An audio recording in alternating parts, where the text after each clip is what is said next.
Welcome to the Interlocutor podcast. I'm Tyrel Cameron Eskelson. My guest today is Tom Flanagan. Tom was born in Illinois, but has lived in Canada since 1968 when he moved to Alberta to work at the University of Calgary.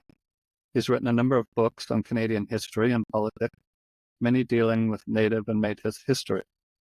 Throughout his career, he's been an important contributor to Canadian society through journalism, politics, and as a member of several organizations. Today, he joins me for a discussion about his recent book called Brave Error: How the Media Misled Us and the Truth About Residential Schools. Tom Flanagan, thank you very much for joining me. Yeah, pleasure to be here. But you grew up in Illinois in the late 40s and throughout the 50s. What's your family background there, and what was life like growing up there? Well, distantly, my Flanagan ancestor came from Ireland during the potato famine in 1847, and to work on the Illinois-Michigan Canal, which is the last of the great inland waterways in the United States.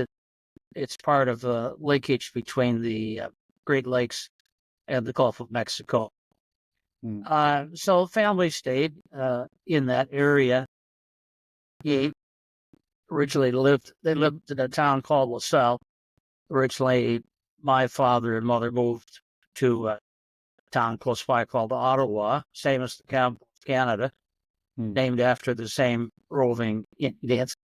So I'd like to say I'm the only person who ever lived in both Ottawa, Illinois, and Ottawa, Ontario. And LaSalle, is that also the name of the county as well? Yeah, Ottawa's the county seat of LaSalle County. Okay. How far away is that from where Lincoln spent some of his time? I think it was in New Salem where he was. Yeah, and Lincoln's usually associated with Springfield, which is the capital. There may be a little town called New Salem. I'm not sure. It's 100+ miles away, so not real close, but it's not far. One of the Lincoln-Douglas debates was held in Ottawa. Oh, is that right? Yeah. Interesting. And you did your undergraduate in Indiana. What led to you choosing that school? Well, Notre Dame University. Notre Dame. I wanted to attend there. It had a lot of prestige for an Irish Catholic family. Seemed like, for me, the right place to go. And you did your graduate studies at Duke in North Carolina. What did you study as a PhD topic there? Well, I majored in political philosophy, and I wrote my dissertation on the German novelist Robert Musil, who's a sort of a philosophical novelist. That's a long story, but anyway, I switched direction immediately after that. I came to Canada in 1968. It's an interesting story. I'll tell this one. I was in Berlin for an exchange fellowship for a year. I was hoping to get a job I needed a job next year. And I got an offer from the University of Calgary. I'd never heard of the city of Calgary. I'd never been west of the Mississippi. So I went to the university library and checked out an atlas and found Calgary on the map. I said, well, right next to the Rocky Mountains, looks like an interesting place to go. So I got in my car and drove up to Calgary. So after coming here, when it was obvious to me I was going to be staying, I started reading as much as I could about Canadian politics and history, which I started with zero knowledge. And I ran across the figure of Louis Riel, who fascinated me, and I said I have to learn more about him, and I think I can write something helpful about him. So that's how my interest in Canadian Native studies started. Yeah, it was through Louis Riel and the book you wrote about him when I first heard of you. I found your book in the library at the University of Saskatchewan. Up until that point, learned some about Louis Riel in elementary school, and we visited Batoche and Port Carlton. But to the best of my memory, it's now 30 years old, this was quite a positive portrayal of him and the events that occurred. But reading books like yours were quite an eye-opener for me in university, because at that time, I thought I can perhaps sympathize with some of the Métis grievances, but I didn't exactly see Louis Riel as a heroic figure after learning more about him. Mhm. Well, heroic, I don't know. That's subjective. I suppose so, yeah. It depends who you are, how you see Right. it. To me, he's a medieval millenarian prophet born out of time. Mm-hmm. And that's what I tried to document. You referred to my book, Louis David Riel, Prophet of the New World. It's probably the best book I've ever written. It's been all downhill since then for me. I say that jokingly, but this book was the result of several years of exploration of primary sources that nobody else had ever looked at. Mm-hmm. Well, there was another colleague in Quebec who was kind of simultaneously working on the same topic. We worked it independently, but shared results. So he and I both came, really a new view of Riel. Previously, he had been seen as a traitor and a criminal, or as a lunatic. Those were the two main views of him in English Canada. And but what I propose is that really the right way to see him is as a would-be divinely inspired prophet who thought that God was speaking to him directly. Now, you might regard that as insanity, but if you do, you rule out many enormously important figures in our history, starting perhaps with Moses and coming up to Joseph Smith. So I thought that was the right way, and I tried to document this in that book. So that got me started on in the native field, and then from there I moved on to Métis political claims in the Northwest Rebellion of 1885, and then from there to Indian land claims, treaties, and so forth, and now most recently Indian residential schools, which hadn't previously been a focus for me, but after the sensational claims coming out of Kamloops in 2021, I could sense that there was something wrong here. And so I got in touch with some people I knew who had worked on residential schools previously, and I joined an email chat group that they maintained, and then we started writing articles responding to the Kamloops claims. And ultimately we collected what we thought were the most important of those articles into the book Grave Error. So that's how it sort of, that, in a nutshell, is how it came about. And maybe we should, for I think some Canadians maybe don't remember quite every detail of the chronology, and others maybe haven't even heard of it before. But what was revealed it was March or May of 2000? May 21st. Yeah, May 21st, 2021.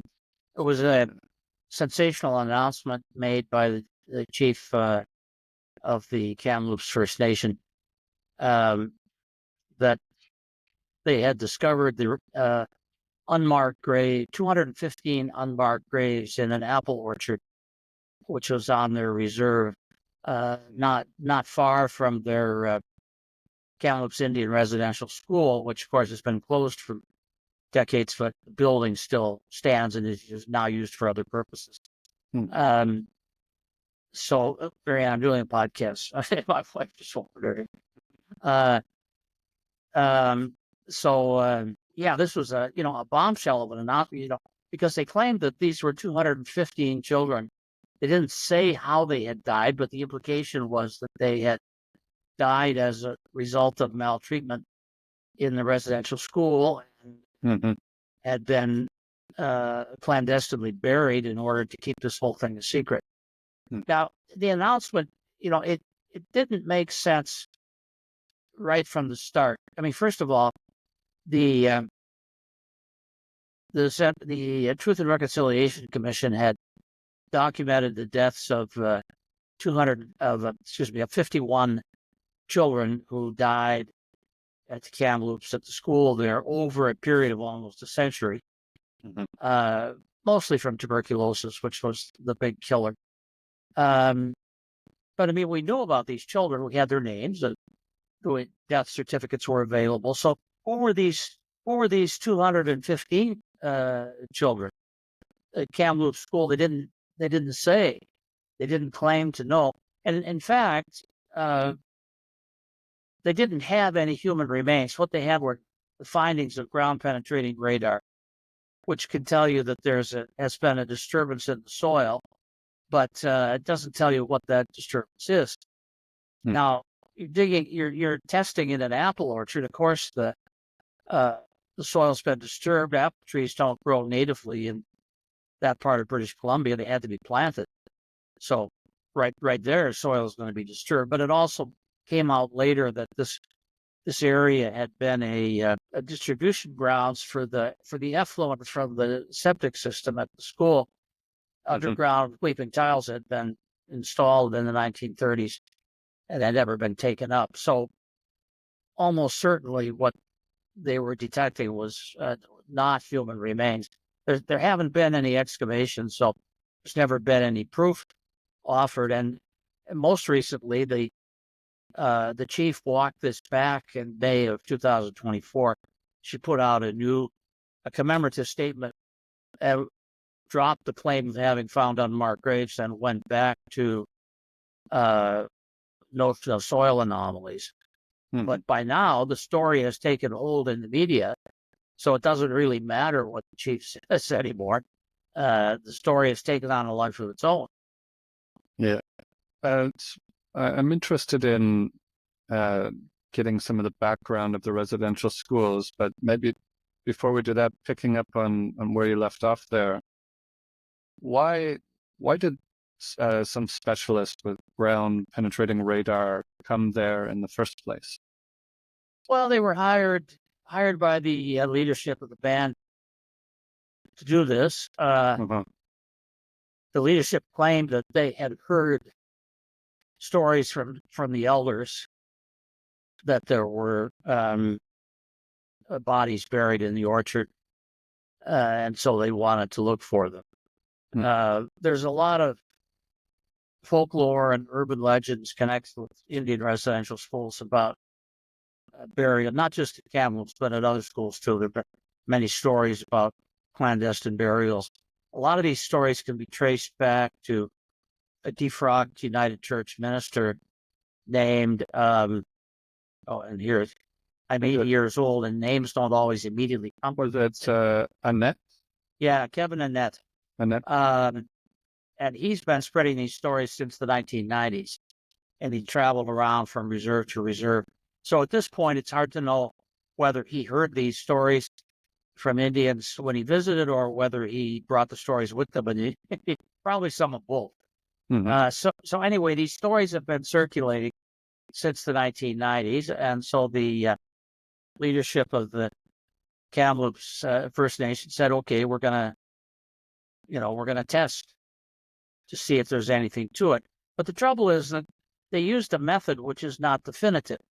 Ground penetrating radar is an important tool of geology and archaeology and industrial or like laying utility lines. It's used all the time, but it doesn't tell you exactly what's down there. Now, if you're using it in an area where you know that a electric cable or a sewer line was put through, it's pretty clear what you're finding. But if you just testing an apple orchard, you really don't know what's underneath there. So it was totally irresponsible to make this claim about human remains on the basis of GPR searching. Mm-hmm. And then it got worse when the New York Times, which is supposed to be the world's leading newspaper, but in fact, its standards now are below that of many high school papers. It published this headline story talking about a mass grave in Kamloops. Well, a mass grave has connotations of war crime. Mass grave, that's what you expect to find in Serbia or Rwanda. Bodies thrown in a pit. That's what people think of when they hear the word mass grave. Yeah. And then the chief didn't say mass grave originally, but later she did. Then she started talking about mass grave for a while. So the story grew and grew. Now, again, when it was announced, the media completely abdicated their responsibility to do responsible journalism. They didn't ask any questions about what GPR can do. They didn't say, who are these children anyway? They didn't ask who did the GPR work. That was told to them later, but wasn't included in the original announcement. They didn't ask to see the written report, which has never been exposed to the public. So, you're just supposed to take this all on faith from on the say-so of the chief. So anyway, that's how it all started, but it got picked up since the media abdicated their function. It got picked up by other media across the country, and then the whole country became a big echo chamber with media and the academics and the political activists, and above all, the prime minister. Justin Trudeau, talk about abdication of function. The Prime Minister of Canada has access, if he wants to use it, to the best scientific information in the country. He can get anybody to advise him if he wants. He didn't make any effort to check what the chief was saying. He just accepted it and ordered Canadian flags to be flown at half-mast, not just for a day, but for 6 months. Yeah. Never been anything like this in the history of the country, even with mass casualties in World War I and World War II. Well, here we have the flag flown at half-mast for 6 months on the basis of no casualties at all. At least none that have ever been shown. Absolutely crazy. The study that the specialist, well, it's not published, but she made a study and gave it to the band. Presumably it should be made public so other experts could have a look at it, and also if there's something like a mass grave there, shouldn't the RCMP get involved and do some kind of investigation? Yeah, a couple of questions there. Yes, it now seems that the original announcement was made before the chief ever received a report. Probably the chief made the announcement based on an oral report from the investigator, Sarah Beaulieu. Later, when Sarah Beaulieu was finally exposed to the media, she actually was careful to point out that without excavation, you don't know for sure that these are bodies. But the chief either did not understand that or chose to ignore that when she made her original announcement. So I don't think she had a written report in her hand. I think the reason the written report has never been revealed to the public is that it would be a blatant contradiction to the chief's original announcement. So Sarah Beaulieu, if you read between the lines, that's what she was saying, was that the chief had jumped the gun. And what we have here are soil anomalies. It's not unmarked graves. Now, Sarah apparently did not know about the septic tiles. There wasn't adequate homework done before. Somebody who does this kind of research with GPR is supposed to do a thorough check beforehand of what else might be down there. She apparently just went on the basis of oral statements from elders without doing documentary research. So somebody else, without much trouble, found the evidence of the septic system. And so Sarah Bullios has she's sort of disappeared. She hasn't spoken to the press since then. She did the one appearance, hasn't spoken since then, won't release the report. And I think there's a reason for that. Because if I don't know her, but I want to think that she's a conscientious researcher. She has a PhD. Yeah. I want to assume that she understands the function of a scientist. And if she were put on the spot, she would start to say some of the things that I'm saying. So anyway, they've kept her under wrap and key while the story grows and grows and grows. Mm-hmm. The history of the residential schools, I know that there were some going back as far as the 17th century in Quebec, but the ones in the prairies in Saskatchewan and Alberta, they were how did they first begin? Was it in the 19th century? And what's a general example of how and why they began? Yeah. Well, there were residential schools of a sort. Let's call them boarding schools. Mm-hmm. There were boarding schools almost everywhere in Canada, both Catholic and Protestant. You refer to an early one in Quebec, but there were others set up in the 17th century in Quebec and in the 18th century in what is now Ontario, or early 19th century. Now, these were private endeavors. They were set up by the Catholics, by missionary orders, like the Sulpicians or the Jesuits or the Oblates. In Protestant ones were set up by church missionary societies, Presbyterian or Anglican. The government had nothing to do with it. An example would be in the West, an early one set up in the 1850s was Eli Cross in northern Saskatchewan. Mm-hmm. And that's interesting historically for one particular reason.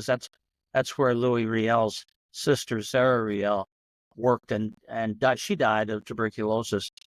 Tuberculosis didn't just affect Indian children. It was a killer for everybody. Anyway, so these schools were sprinkled around the country and they were private endeavors. What happened starting in 1882, we had the disappearance of the buffalo, destroyed the economy of the prairie Indians because they'd lived from the buffalo. The government had to start feeding the Indians in what are now the three prairie provinces. And MacDonald became particularly concerned about the future. And he devised a longer-term Indian policy. Well, it's long and short term. The main pillars of the policy were rations to feed the Indians so they don't die off, finishing up treaties so that they have a protected place to live, agricultural assistance to teach them to farm and to be able to support themselves, and then industrial schools to teach them useful trades which they could use either on the reserve or working for hire. Mm-hmm. Things like carpentry and that sort of thing. So there were already schools for the Indians, special schools called day schools, which were also run by clergy and located on reserves, but the attendance was just during the day and then the kids went home at night. The reports were that those schools weren't very effective. Attendance was said to be irregular. And so the advice that MacDonald receives from a special advisor that he appointed was it would be good to set up some government-funded industrial schools of a residential character. And the model were similar schools that already existed in the United States. And if you want to name, the most famous one is the Carlisle Indian School in Pennsylvania, which is where the famous athlete Jim Thorpe attended. So that was the model that was recommended to Prime Minister MacDonald. So he brought in legislation. Well, let me back up. I'm not sure whether it required legislation. Initially, it was, but they made money available to 4 industrial schools. One of the first ones was at Battleford. Another one was down in the Capel, I think. So that was the beginning. So that started in 1883, was the operation of the first government-funded, what are now, they were initially called industrial schools or boarding schools. Later, the term residential schools was adopted. And then the system grew, like almost everything the government does. Once it gets started, it has to do more. So the government started funding more and more schools, again, to be operated by the clergy of both Catholic and Protestant faiths, and really all over the country, but most numerous in the West and in the North and in Ontario, less numerous in Quebec and much less numerous in Atlantic Canada, but they were everywhere, but most common in the West. And they existed. Well, the last one didn't close until 1996, but most of them were gone by then. Really, starting after World War II, the government wanted to shut them down, and they wanted to integrate Indian children into the public and Catholic schools, across the country. But Indians, their opinion was mixed, but there were many Indians who didn't want this. They thought their kids would, if they went to public schools, would be bullied by other students, and they were probably right about that. So they said, residential schools they're our schools. We want to maintain them. So the government found it difficult to close them down for many reasons, but one of the reasons was that many of the Indian fans wanted to keep them. But they were gradually closed starting in the 1950s. The numbers became less and less. Also, in this later period, let's say from 1950 on, they increasingly had a character of orphanages. There was no welfare system, federal welfare system for Indians. See, reserves are federal enclaves, and the provinces couldn't use their welfare machinery on the reserves at that time. The law didn't permit it, and the federal government hadn't done anything to occupy the field. So, with improvements in transportation, alcohol in particular was becoming a bigger and bigger problem, and there were more and more children being orphaned or neglected or abused. And what should be done with them? Well, the federal government started sending them to the residential schools. The law required an application from a parent or guardian. So if there was no parent available, then federal authorities took over the role of guardian, I guess, and would sign the application. So that was in the last stage. In many schools, a majority of the students came from these very disadvantaged backgrounds, where their families had already broken up and they had been often neglected or abused. So the residential schools became, sort of a haven for them. But at that point, you're taking in, a lot of disturbed kids. So obviously you have behavior problems and discipline problems. And, it wasn't easy. Anyway, that's kind of a potted history of. Thank you. That was a great overview of it. There's a narrative in our society and a famous painting associated with it as well, that children were forcibly removed from their parents and placed in these schools, and that parents didn't have much of a chance to see their children again. In one of the CBC, I think it was the Fifth Estate documentary, some of the people they interviewed talked about how they were ripped apart from a brother and sister and didn't see them again or talk to them again. Yeah. Well, this is a fever dream of the imagination. Yeah. Let's put some facts on the table. First of all, Indian children were not required to attend any school until 1920. At a time when all other Canadian children were obliged to attend some school, that obligation didn't exist for Indian families. In 1920, the Indian Act was amended to make attendance at some school obligatory, although in fact it was never rigidly enforced. But the law did require attendance somewhere. But attendance at a residential school was only required if there was no day school available. So at all periods, day schools on reserves were the most commonly used form of education. We don't know for sure, but it's estimated that over time, 1/3 or fewer of Indian children attended a residential school, and it is said that, although I can't find the source of this, but it is said that the average period of attendance was about 4.5 years. That may be true, but it sounds like news from nowhere. I can't find the source. So again, at all times, attendance at a residential school required a signed application from the parent or guardian if there was no parent. Often kids could not get into school. Some of these schools were full, and and sometimes then parents would seek out another school. But there were different circumstances.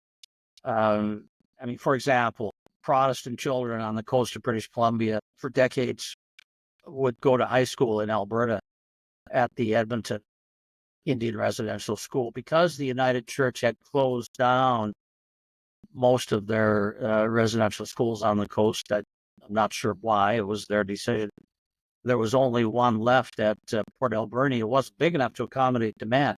So Indians who had been Christianized originally in the Presbyterian or Methodist faith, and then that merged into United Church, if they wanted a Protestant education for their children, they would send them to Edmonton. This was completely voluntary. But parents would sometimes go to great lengths to choose the school that they wanted. I'm wandering a bit. No, that's all right. Well, the original topic was about what percentage of children went to day schools. Oh yeah, went to residential, and where there's a narrative that many of them or all of them were forcibly removed from their families and completely in these schools to only assimilate them. Minority, maybe a third at most, probably fewer, went to residential school. Attendance was voluntary. Now, people are subject to influence. I'm sure that the Indian agent and local missionaries, in many cases, would encourage parents to send their children to residential school, but they weren't forced. And there's all kinds of documentation in correspondence of the Department of Indian Affairs about how children couldn't be forced to attend. It had to be a voluntary decision on the part of the parents, if there were parents in the scene. So yeah, and yet, after this has been pointed out repeatedly, you still read a story in the news, particularly in the CBC, but not only in the CBC, about how all children went to residential schools and how they were forced to go, et cetera, et cetera. And Yes. no, it's all untrue. And we should also say something about the documentation as well. The schools had financial incentives to keep good records of what students were at their school because they received funding per student. Is that correct? Yeah, it's per capita funding. And Yep. so this is why there aren't any missing children. Mm-hmm. Schools had incentives to keep track of all children because they paid for each child that was attending. And on the other side, the government kept track because they didn't want to pay for children who were not Indians. You see, Métis children were forever trying to get, I mean, not the children so much as their parents, wanted them to go to residential schools because that was often, they felt, the best school available, to them. But the government felt that, well, and it wasn't just feeling, it was in the legislation that the schools were for Indians as defined by the Indian Act. Mm-hmm. So both sides were watching carefully. Now, the schools have been were in operation from 1883 to 1996, so that's more than a century. Over such a long period of time, some records from some schools can no longer be found. Some schools shut down, some schools moved, some schools were consolidated with other schools. Things happen. So when I say the signatures for applications are all there, well, probably there are some that you can't find in some schools, for particular reasons. But considering the number of people involved and the time period that elapsed, the documentation is impressive. Yeah. A lot of it's online. You don't even have to leave your study to look at it. You mentioned tuberculosis earlier. Throughout the long history of these schools, there were some children who died while at these schools or while being students at the schools. But we have to put that into context of what an average child mortality rate was before the Second World War.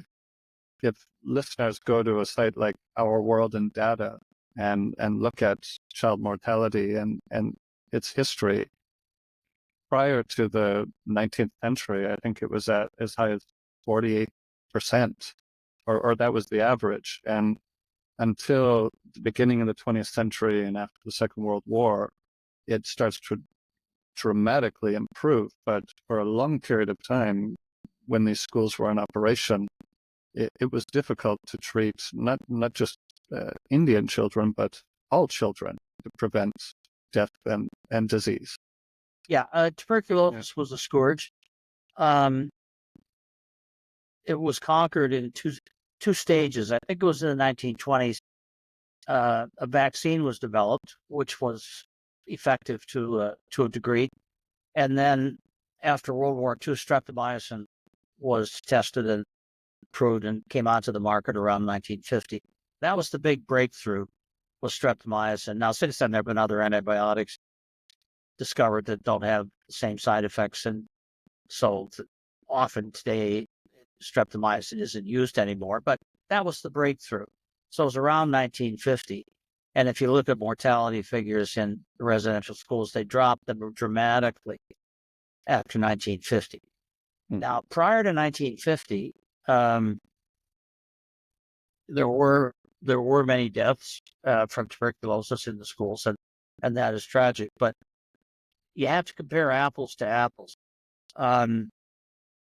You talk about tuberculosis being a killer, but it was a particular killer for Native people because they had no inherited immunity.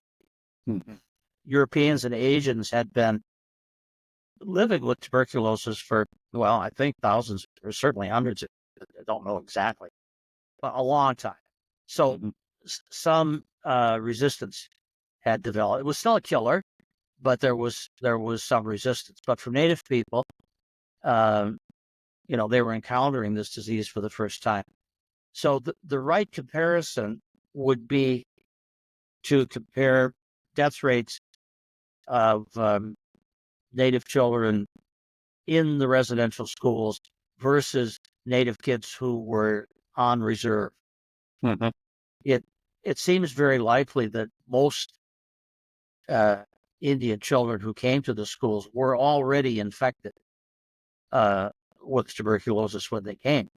The thing about tuberculosis, it's very hard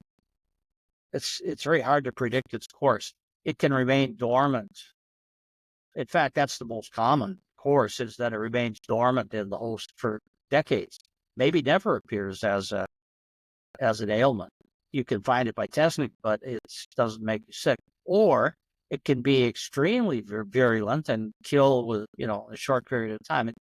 It's hard to predict. But it seems that kids coming to school, for the most part, were probably they certainly had been exposed and probably infected, even if it was dormant. So the right comparison would be the death rate in the schools versus the death rate of children on reserves. I don't know that anybody's been able to do that exact comparison. But there's been some recent exploration on this, which suggests that the death rate in the schools, although tragic, was no worse than what Indians were experiencing off reserve. How good was the care in the schools? I think it's highly variable. Some schools had their own infirmaries and they had a nurse on staff, had arrangements for doctors to come out. Other schools were small and overcrowded and didn't have much of a potential for offering care. But there was a whole system of Indian hospitals was set up, starting, I guess, in the 1920s. Ultimately, there were about 30 of these Indian hospitals, and they were primarily for tuberculosis. Not only, they would take people with other problems as well, but they were heavily used for tuberculosis. So in many cases, if a child took a turn for the worse in school, and the people running the infirmary, if there was one, felt that they couldn't care for him anymore, they would send him to a hospital, usually one of the Indian hospitals, possibly just some other hospital. But this often happened. And so now at that point, the kid was probably quite sick. So the death rate was still pretty high. Mm-hmm. That happened. When I was a kid, our team played a hockey game in the Fort Qu'Appelle area, and we stayed at a motel that was right beside one of these former tuberculosis hospitals, and it was possible to do a tour around the hospital. So I don't want to make light of this history, but they had turned it into, I guess, some kind of a ghost attraction. So, well, you got a building that's not used anymore. Yeah. There was a tuberculosis sanitarium in Calgary too, which long ago torn down, and it's now a beautiful park. That one wasn't for Indians; that was for the general population. There were many of these across the continent. Mm-hmm. I have an aunt who died in a TB san in the 1940s. Shortly before streptomycin became available. It was a tragic fact of life, and it was bad for everybody, and it was worse for Indians than for other people. But until streptomycin, nobody could really. My wife and I recently watched the famous movie Bells of St. Mary's. It's a Bing Crosby, Ingrid Bergman movie from the 1940s. And Bing Crosby plays a priest, and Ingrid Bergman plays the nun, one of the nuns working at a residential school in New York City, a boarding school in New York City. Actually, it's a combination of board. I think boarding and day school combined. And she comes down with TB. And this is the 1940s in the biggest city in the United States. And the best that the doctors can do is to say, well, we'll send her to Arizona, the dry climate, lots of sunshine. She needs rest. Well, probably true. But she's very distressed because she doesn't want to leave. She thinks she's being punished. And finally, Bing Crosby, playing priest, tells her that she's not being punished. But the doctors had told Bing, don't tell Ingrid Bergman that she has TB because she has to stay optimistic. Mm-hmm. See, so all this, in the absence of genuine medical cure, people were grasping at straws. And this is, as I say, this is in the 1940s in the wealthiest city in the wealthiest country in the world. This was a plausible plot. So you can imagine what Indian kids were up against with their lack of resistance. I want to talk now. I think we should discuss the topic of genocide and how that's I think more than an accusation now. It's been discussed in the House of Commons, and I pardon me for not knowing the correct language here. Was a bill tabled and it was passed as a resolution, or how? What's no? It wasn't a bill. Wasn't a bill. It was a resolution put forward by Leah Gazan, stating as a fact that genocide of Native people had occurred. So, in the House of Commons, this is a low point in the history of the House. All parties voted unanimously for the resolution. It's utterly absurd that a group of politicians should be voting on what constitutes historical fact. But anyway, yes, that was about 3 years ago. Now she's back at it. She wants to make it a crime to deny the genocide. I have a quote from her from last week. This is the MP from Winnipeg Center, NDP. Yes. Gazan. She tabled Bill C-413 to combat residential school denialism. And in her speech, she said, if passed, this bill would add to the criminal code the offense of willfully promoting hatred against Indigenous people by condoning, denying, justifying, or downplaying the harm caused by the residential school system in Canada. So if you downplay the harm caused by the residential school system, that's now subject to the criminal code. If the bill is got the waste, if the bill is passed, it's a private member's bill. It probably won't pass. Most private members' bills, 99% of them never pass. But sometimes the government will pick up a private member's bill and attach it to its own legislation. So, I wouldn't want to say this won't pass. It could. There are many legal problems with it. It's certainly open to charter challenges on several fronts. Yeah. But this is the refuge of people that don't have answers to arguments. They want to outlaw the argument rather than deal with it. Genocide is a case of vocabulary inflation. Genocide, right. The term was coined in the 1940s to describe what the Nazis did to the Jews in Europe. The attempt to destroy a race as a race by murdering all the people. More recently, though, the term has been expanded. First it was cultural genocide. The Truth and Reconciliation Commission said that Native people in Canada had endured cultural genocide. Well, cultural genocide is just an inflated term for assimilation. But then very quickly people started dropping the adjective cultural and started asserting that there had been an actual physical genocide, which is, complete and utter nonsense. There's far more Indians today than there were 100 years ago. I mean, what kind of genocide is this when the number of people increases rather than decreases?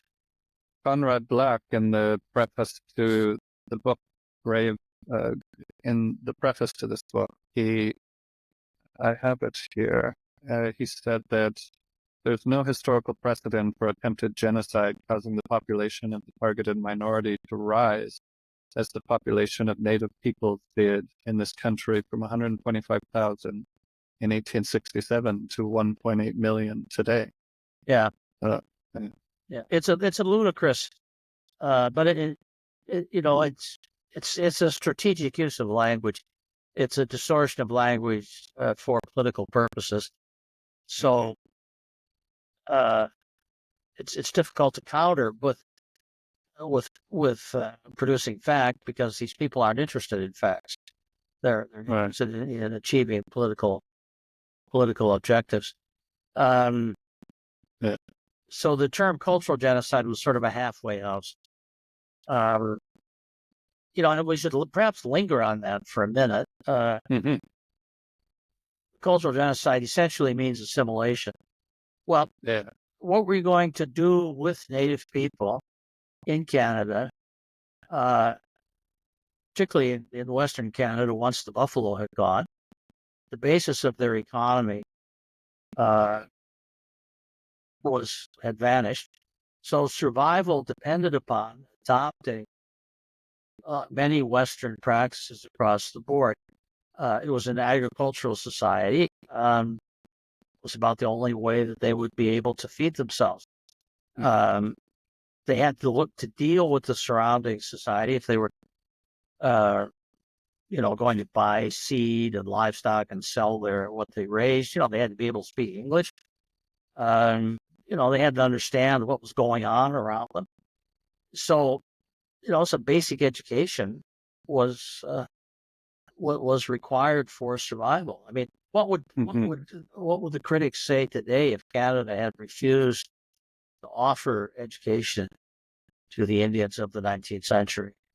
Yeah, I thought of that counterfactual. Yeah, I thought of that same counterfactual. I mean, there would still be just as much criticism today if they had excluded Native American peoples from education altogether. Yeah, absolutely. And maybe the means of education, delivering it, were open to criticism. I mean, the primary means was the day school on reserve. Residential schools came second, and then over time, public schools played a more important part. You can probably criticize. All three have given rise to class action with huge payouts. So basically, every form of education that Canada authorized for First Nations has now become the subject of a grievance. There's separate categories of grievance for these different forms of education, but they've all led to big payouts. So where does that leave you? I mean, what are we saying here? That all education was genocidal, or is there some hitherto unknown form of education that should have been used? You're dealing with a non-literate people. They couldn't just set up their own schools, because having any kind of school wasn't part of their cultural tradition. They had their cultural traditions that involved children learning from parents and elders, more by imitation than anything else. But that's not going to cut it for introducing industrial and agricultural practices to people who haven't had them before. So, you've got people who are non-literate, can't set up their own schools, have to have schools set up for them. So you try day schools on reserve, you try residential schools in some circumstances, you try attendance at public schools in town. Everything is now deemed to be a failure. Well, where does that leave you? Yeah. The critics have no sense of history at all. They had no sense of what was possible at the time. Mm-hmm. Absolutely not. They have just a presentist understanding. They want to judge everything by the highest standards of the 21st century. But of course, these decisions weren't made in the 21st century. They were made in the 19th century when possibilities were quite different. Yeah. I think we should also say something about the subtitle of the book, how the media misled us, and where you see things are now in terms of mainstream media, or certain journalists perhaps changing their opinion about this. This book is a compilation of essays printed in alternative media, Yes. because mainstream media wouldn't print any of your articles, and you've been publishing in mainstream media for what, 40 years? Well, more than but 50 Yeah. plus, 50 plus. 50 plus years. Yeah. Yeah. So we were completely shut out of mainstream media. So we relied on places like True North, C2C, Mm-hmm. Dorchester Review, even outside of Canada, the American Conservative, Unheard in Britain, wherever we could get a hearing.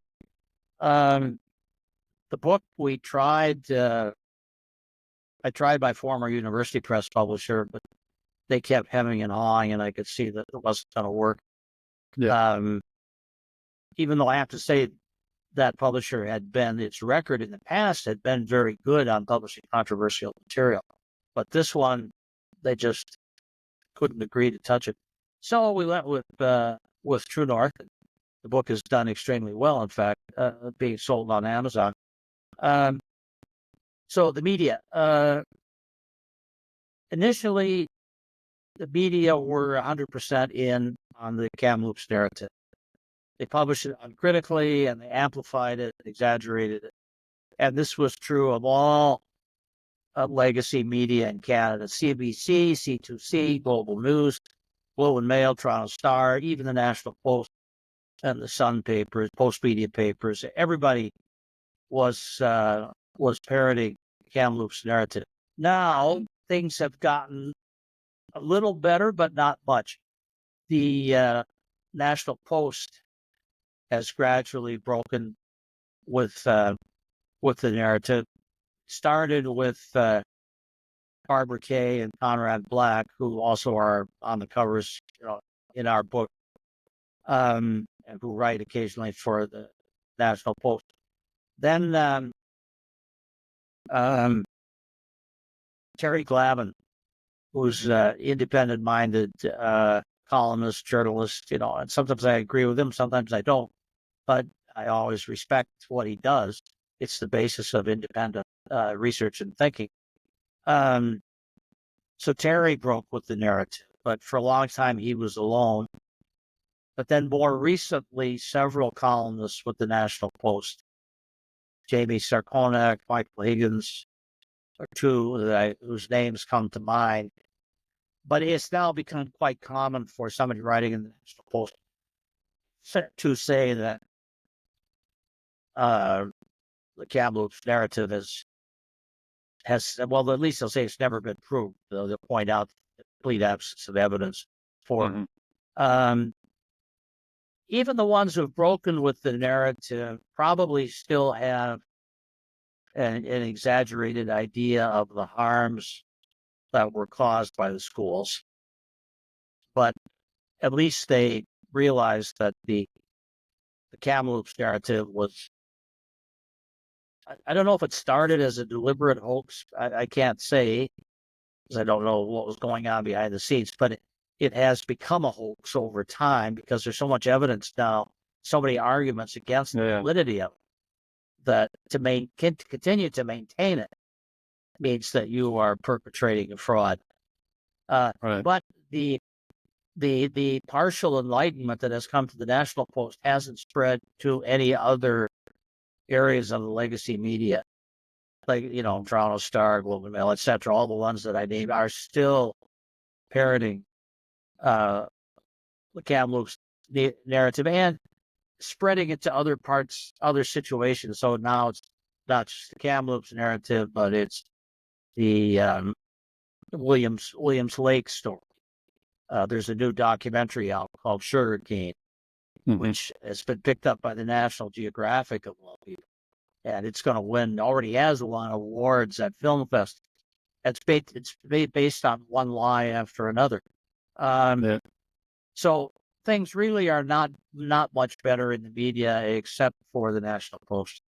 But I think it's right that in your subtitle that's who you're condemning here. But if we take the Kamloops story, I think the people that hired the ground penetrating radar specialist to examine that area, they were expecting to find something, and when the slightest disturbance in the soil was found, they took that as confirmation of what they were expecting to find. But yeah, as you say in this book and have just said now, it's the media that's not being not asking questions, or it's academics who have put aside the pursuit of truth and are putting ahead of that an idea that academia should contribute to social justice more so than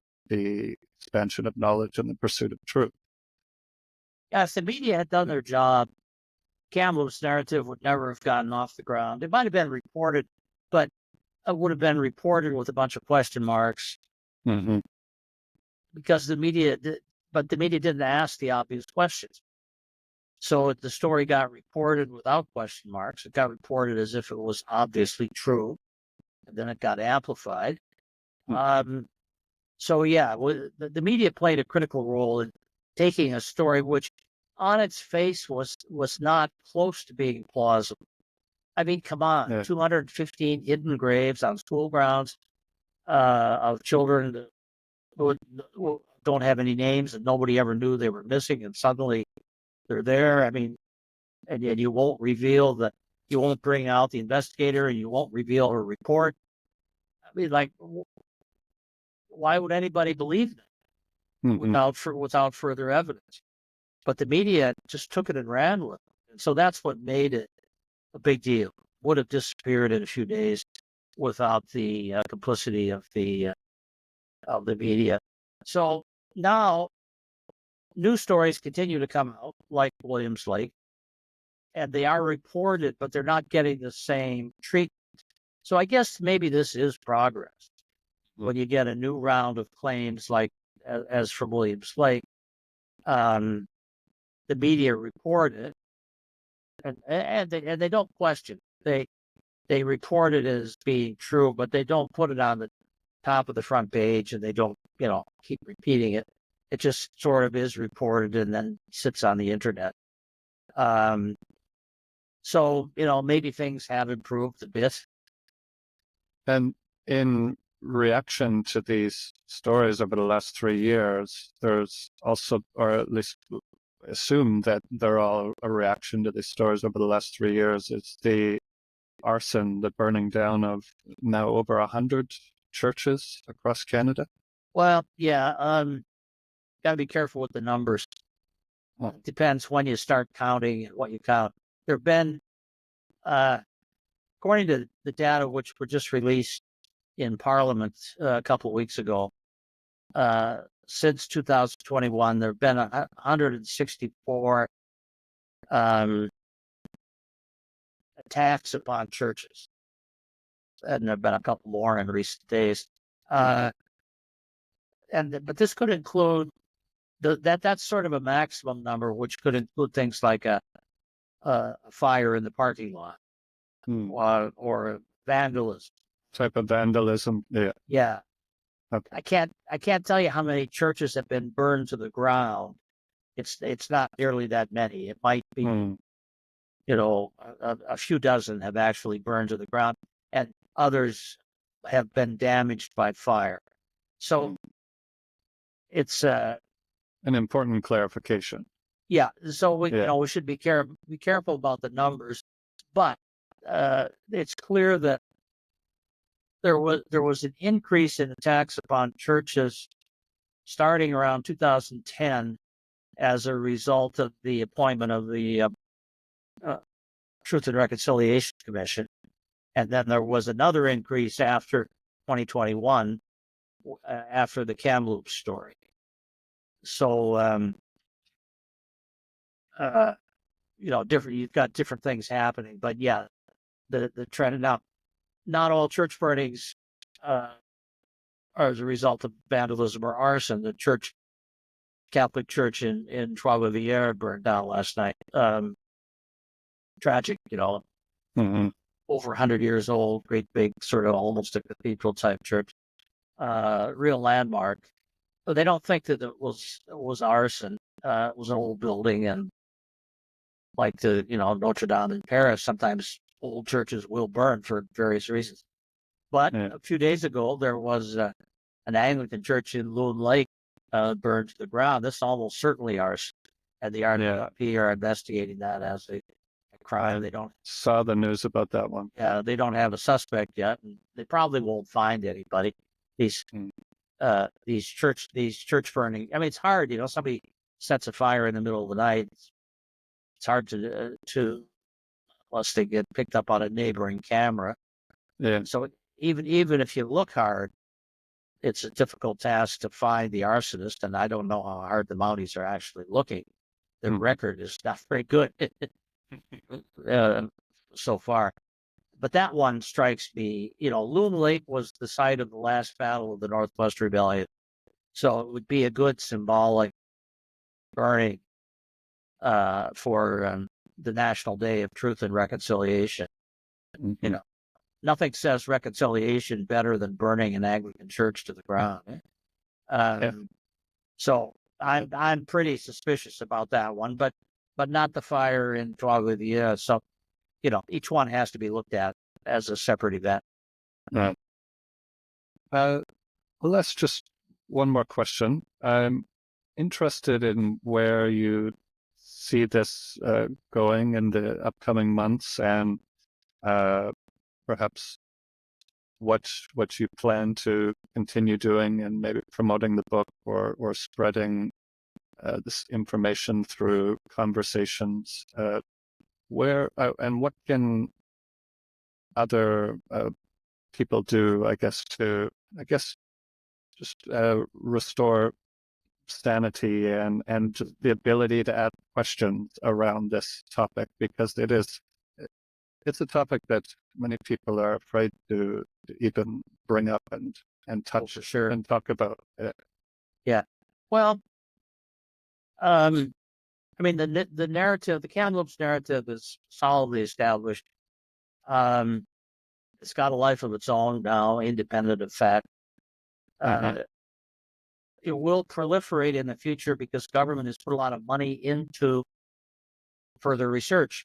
It's promised over $200 million for Indian bands to investigate, look for missing children, unmarked graves, whatever.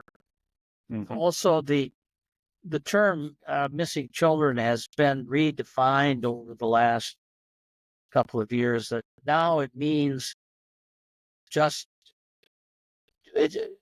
children whose burial site is not recorded, not necessarily in a suspicious way, but just.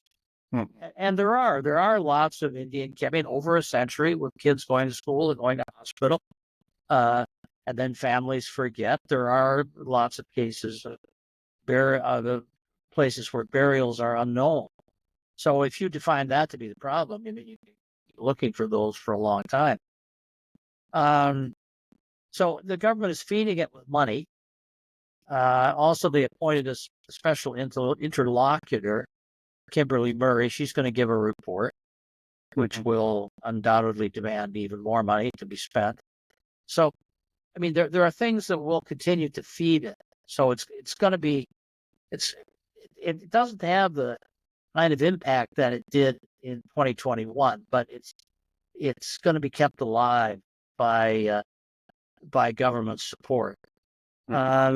what are the authors of Grave Error? What have we done? Well, I think we've nibbled away at the edges of it. We've perhaps helped to bring about the not exactly a retraction from Kamloops, but walking back the original claim. At least now, most stories will raise the possibility that, well, after all, their bodies haven't been found yet. They will at least say that. Mm-hmm. They'll still keep talking about it, but they will at least weave it into the story that there's still work to be done there. So we've made a little progress. I don't know how we are going to break through beyond the National Post. Yeah, I don't know. Because it's not, at this point, it's not, I think we've reached a lot of people who are open to facts, but Mm-hmm. there's far more people who don't really care about the facts. To them, stories are more important than facts, and they think in terms of stories or the narrative. Yeah. These people are not open to the kind of evidence that we as researchers can provide. So there's that kind of faith can only be countered by some other politician or religious leader who creates a new story to counteract the old one. I mean, we don't have that ability as researchers. We can bring out all the facts but the impact is limited. Mm-hmm. So, I mean, that's one thing I've learned in 80 years is that the impact of fact is very limited. So, we've done what we could. I'm not planning another book right now. Maybe in a year or two. There is another book coming out in November. Mm-hmm. It's a second edition of what was the title of that book? From Truth Comes Reconciliation. Mm-hmm. These were the people who actually started this research, and I kind of jumped in later. And so they're going to bring out a second edition of their book, and I hope that'll have, a little impact. But it will be ignored by all the legacy media. It'll get reviews in the alternative media. So we'll end up talking to the people that we've already reached. So this will help reinforce the message, but I don't know that it will. And just to pick up on that idea, there was a mayor who had a wife. This was in central British Columbia, a place called Quesnel. This woman thought the book was interesting and bought a few copies to give it to other people, and it caused quite a controversy. Well, this was the best thing that ever happened for sales. For a couple of weeks after, this is the city of Quesnel in central BC. This got reported in the media in the province of British Columbia, CBC, CTV, and even created some national stories. And as a result of that, for a couple of weeks, our book, Grave Error, became the best-selling book of all types on Amazon. We were selling more than celebrity autobiographies, more than children's books, more than self-help books. Sadly, it only lasted a couple of weeks. But that's what we need. We need more outrageous episodes. The best thing for sales, and maybe this, you can never predict the future. We always think of the future in kind of straight line continuation, but in fact, history proceeds more through a lot of zigs and zags. To some degree, I sort of hope that Leah Gazan's bill will pass and that somebody will get prosecuted as a residential school denialist. This would drive our sales up again. I think it has to be something big like that there was a repetition of the Quinnell story out in Powell River recently, but Mhm. that didn't have the same impact. It didn't get picked up by the media the way that the Quinnell story did, even though it had many of the same elements, but I guess they weren't interested a second time. But a criminal prosecution, no, I hope it's not me. I don't want to use up all my life savings defending myself. I'd rather leave them to my children. But maybe if they prosecute one of my friends, and then I could get called as an expert witness. I mean, this is the kind of thing that would really amplify our message. Something crazy like that. So, I can never predict the future, and maybe something like that will happen. But for the time being, I guess I have to be somewhat pessimistic and say the Kamloops narrative has gotten established. We're not getting the mainstream media, legacy media, to walk back on it. The government is funding it. It will continue. So, it needs some kind of shock, like Kazan's legislation and a prosecution might bring some people to their senses. Well, hopefully people listening to this can get a copy and maybe an extra one and give it to a friend. And if more people pass around the book and allow people to read it, and maybe more questions will be asked in the future, and hopefully this book will keep doing well. And well, you somehow got a printed copy. Where are you? You're in Japan? I'm in Japan, yeah. How did you get a copy in Japan? Or did you buy it when you were in Canada?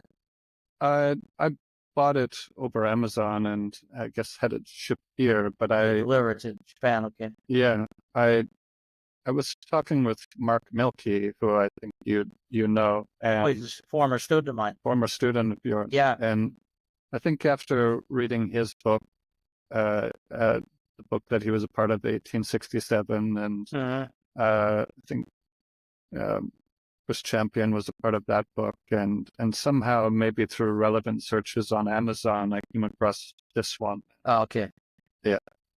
So Amazon delivers, I guess, many places in the world, not everywhere, but anywhere in the world you can buy the ebook. $9. Right. Yeah. So I would encourage people to buy either the paperback or the ebook. It only takes a click on Amazon. Right. This is interesting, by the way. It's sold only on Amazon because True North is not really a book publisher, and they don't have the machinery for sending books to bookstores and taking back returns and all of that. So they just make Amazon their only vendor. And so we're not getting coverage in the legacy media, so we don't get that. And the book is not displayed in bookstores, so we don't get that. But our sales have been terrific, and it's a combination of word of mouth and coverage in the alternative media. It's quite remarkable. To me, it's a new form of, I've been writing books for 50 years, but this is the best-selling book I've ever been associated with, except for a textbook where you force students to buy it.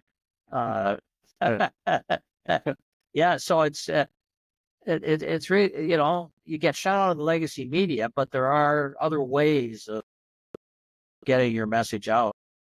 Yeah. Well, it's been a great pleasure to talk with you, and thank you so much for your time today. Yeah, I enjoyed it. Right. Okay, bye-bye.